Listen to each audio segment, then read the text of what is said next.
So we're gonna replace the carpet in the good old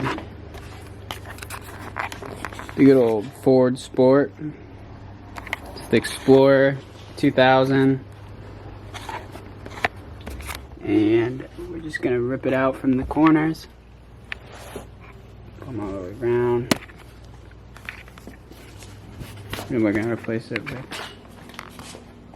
this guy. Just an actual roll of carpet.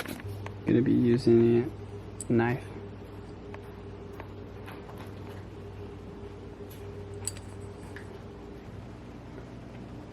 And I'll be using a Phillips screwdriver.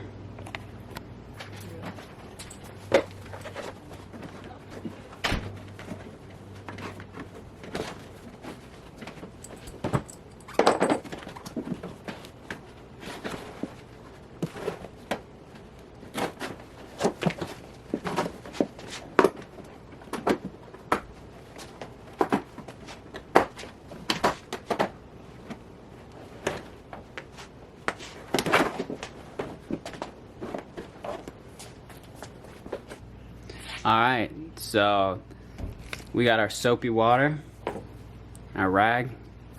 We're gonna clean the crap out of this stuff.